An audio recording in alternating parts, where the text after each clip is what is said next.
और देखिए इस वक्त अहम खबर, पहलगाम हमले के आतंकियों की तस्वीर सामने आ रही है और पहलगाम हमले में जो आतंकी शामिल थे, जिनकी संख्या तकरीबन 6 के बताई जा रही है, जिसमें से 4 जो आतंकी थे वो पाकिस्तान के बताए जा रहे हैं और 2 लोकल हो सकते हैं, ये कहा जा रहा है। ये देखिए पहली तस्वीर सामने आ गई है पहलगाम के बर्बर आतंकी हमले को अंजाम देने वाले आतंकियों की। 4 आतंकियों की तस्वीर, हाथों में AK-47 राइफलें लिए हुए ये चारों आतंकी नजर आ रहे हैं। ये पहली तस्वीर है पहलगाम हमले के आतंकियों की, पहली तस्वीर TV9 भारतवर्ष पर आपके सामने है। जितेंद्र शर्मा हमारे साथ इस वक्त जुड़ चुके हैं। जितेंद्र, यही हैं इंसानियत के वो कातिल, कश्मीरियत के वो कातिल जिन्होंने पहलगाम में इतना बड़ा हमला किया।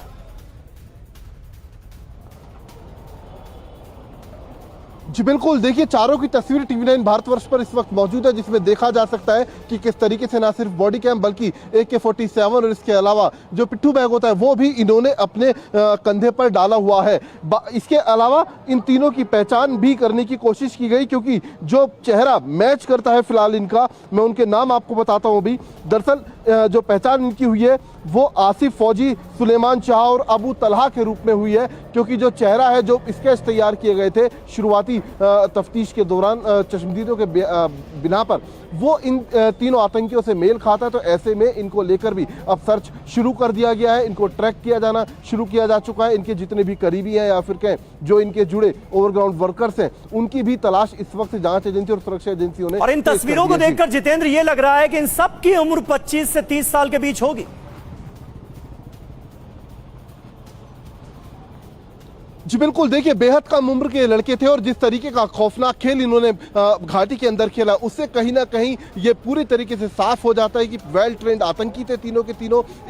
ये सभी, इसके अलावा इन्हें जो ऑपरेट किया जा रहा था वो दरअसल यहाँ से नहीं बल्कि POK या फिर पाकिस्तान से ऑपरेट किया जा रहा था। लगातार ये अपने वीडियोज वहाँ पर भेज रहे थे, इसके अलावा वॉकी टॉकी के जरिए एक दूसरे के संपर्क में थे। तो ये जो तमाम बातें हैं वो ये साफ करती है कि एक सोची समझी साजिश के तहत इस हमले को अंजाम दिया गया। अचानक से किया गया हमला नहीं है कतई भी, क्योंकि इससे पहले रेकी भी की गई होगी, साथ ही जो ओवरग्राउंड वर्कर्स हैं उनकी मदद ली गई होगी, इन्फिल्ट्रेट किया गया होगा। तो अब ये पता किया जा रहा है कि आखिरकार कब से ये घाटी के अंदर मौजूद थे। और जितेंद्र एक बात और, पाकिस्तान की इसमें कितनी गहरी साजिश है, इसका और जो खुलासा है जितेंद्र ये जल्दी हो जाएगा, क्योंकि जैसे ये सभी आतंकवादी मारे जाएंगे, पकड़े जाएंगे, जो इनके पास राइफल है, जो इनके पास तमाम बॉडी कैम से साजो सामान है, वो कहां से सोर्स किया गया, एक एक जानकारी, एक एक खुलासा होने वाला है अब।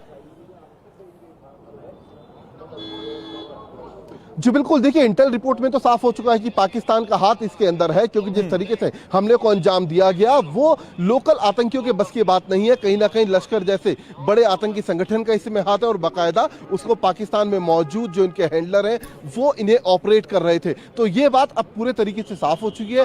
अब इनका पकड़ा जाना या फिर इनका मारा जाना बाकी है, उसके बाद तस्वीर पूरे तरीके से साफ हो जाएगी। जो शक या फिर जो सबूत अब तक पाकिस्तान के खिलाफ मिले हैं वो उसके बाद ही पुख्ता होंगे। जी बिल्कुल जितेंद्र, बने रहे आप हमारे साथ। और इस तस्वीर को देखकर सुमित चौधरी, आपके मन में क्या आ रहा है? मेरे मन में तो ये आ रहा है कि कोई कायर, इतना बुज़दिल आदमी भी सीना तान कर खड़ा हो सकता है क्या? राइफल दिखाते हुए इस बात का ऐलान किया जा सकता है कि मैं ऐसा हमला करने जा रहा हूं या ऐसा हमला हमने कर दिया है। समीर, निहत्थे लोगों के ऊपर AK-47 से फायर करना कोई बहादुरी का सबब तो नहीं है, और वो परिवार जो लगातार वहां पर बहुत रिलैक्स मूड में थे, आपने अचानक से उन पर अटैक किया और स्थानीय लोगों पर आखिरकार दिखाना क्या चाह रहे थे? और एक बात तो तय है कि इनका मकसद सिर्फ और सिर्फ इनकी एक डेस्परेशन थी कि कश्मीर में जो तरक्की हो रही है, जो शांति बहाली हो रही है, उसको लेकर इनका डेस्परेशन। तो डेस्परेशन उन आतंकी संगठनों में था जो पाकिस्तान के, आप कह सकते हैं कि बूते पर खाते हैं, वहां पर पलते हैं, और इसी वजह से इस आतंकी घटना को अंजाम भी दिया गया। और एक बार फिर से लगातार हम आपको, अपने दर्शकों को फिर बता दें कि ये सीधे तौर पर पाकिस्तान हैंडलर से जुड़े थे। इसमें 4 लश्कर के आतंकी शामिल थे, 2 लोकल टेररिस्ट थे। इसका मकसद सिर्फ और सिर्फ दहशत फैलाना, सांप्रदायिक हिंसा बढ़ाना, ये सारा इनका काम था। और अगर आप देखें कि जो पैटर्न इन्होंने फॉलो किया कि दहशत फैलाने के लिए इन्होंने बॉडी कैम्प्स लगाए हुए थे, ताकि इन रियल टाइम पिक्चर्स की, जब वो लोग निहत्थे लोगों को मार रहे हो, तब उन तस्वीरों को साझा करे, अपनी बड़प्पन या फिर अपनी बहादुरी दिखाए। लेकिन दुनिया जानती है कि ये कायरता का जो काम इन्होंने किया था। बिल्कुल, इससे ज्यादा बड़ी बुजदिली, इससे बड़ी कायराना हरकत नहीं हो सकती। जो वहां पर आम पर्यटक मौजूद थे, कैसे उन पर ये जो राइफल या हथियार जिसको तान का खड़े यहां आतंकी, कायर आतंकी, उन्होंने गोलियां बरसा दी इन हथियारों से। एक और बड़ी खबर का हम रुख कर रहे हैं आतंकी हमले पर। TV9 का बहुत बड़ा खुलासा, आतंकियों ने कैमरा लगा हेलमेट भी पहना हुआ था। पूरे हमले को आतंकियों ने रिकॉर्ड किया। 3 आतंकियों ने मृतकों को एक जगह इकट्ठा किया, महिलाओं और पुरुषों को अलग अलग किया गया, कुछ लोगों को दूर से ही गोली मार दी गई। कई लोगों की मौत ज्यादा खून बहने की वजह से हुई है। हमले की जगह जानबूझकर यह चुनी गई थी। आतंकी ये जानते थे कि रेस्क्यू ऑपरेशन में वक्त लगेगा, क्योंकि ये जो जगह है, ये जो वैली है, यहां पर या तो घोड़े से ही पहुंचा जा सकता है, पैदल पहुंचा जा सकता है, जो जानकारी आ रही है। आतंकी ये जानते थे कि यहां पर हमला करने से ज्यादा लोग मारे जाएंगे। टूरिस्ट के बीच में, पर्यटकों के बीच में ये जगह जिसका नाम बैसारन वैली है, वो बहुत ज्यादा पॉपुलर है। और जिस वक्त आतंकी हमला हुआ, इस बात का दावा है कि 500 के आसपास पर्यटक वहां पर मौजूद थे। और ये देखिए तस्वीर भी हम आपको दिखा रहे हैं। अब वो कायर आतंकी जिन्होंने इस घटना को अंजाम दिया, उनकी तस्वीर सामने आ गई है।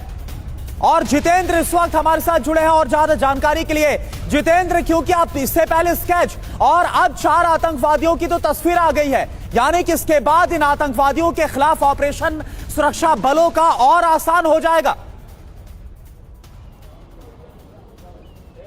जी बिल्कुल, जाहिर सी बात है, इनका चेहरा अब खुलकर सामने आ चुका है, तो ऐसे में इनकी पहचान कर पाना, इनके मूवमेंट को ट्रैक कर पाना घाटी के अंदर, ये जांच एजेंसियों के लिए, सुरक्षा एजेंसियों के लिए काफी आसान हो जाएगा। और जाहिर सी बात है, इस फोटो के सामने आने के बाद जो हमारी सुरक्षा एजेंसियां इस वक्त इस ऑपरेशन के अंदर लगी हुई हैं, उनको कहीं ना कहीं अब मदद मिलेगी। इनसे जुड़े जितने भी OGW हैं, उनको ट्रैक किया जा रहा है। जिस रूट से ये लोग घाटी तक पहुंचे, उसको चिन्हित करने की कोशिश की जा रही है, उसका पता लगाने की कोशिश की जा रही है। साथ ही जिस तरीके के वेपन्स और इक्विपमेंट इनके पास मौजूद थे, उनके बारे में भी अब आसानी से पता लगाया जा सकेगा। जितेंद्र, लेकिन यहां पर सवाल, एक सवाल और बहुत इंपॉर्टेंट है कि आतंकी अपने मकसद में कामयाब कैसे हो गए, कहां चूक रह गई, कहां पर सुरक्षा व्यवस्था में चूक रह गई, जिसका फायदा उठाते हुए न सिर्फ इस पूरे इलाके की रेकी की जाती है, पता लगाया जाता है कि आमतौर पर कितने टूरिस्ट यहां पर होते हैं, और इतना बड़ा बर्बर हमला अंजाम दे दिया जाता है। क्या इसकी भी पड़ताल होगी या हो रही है?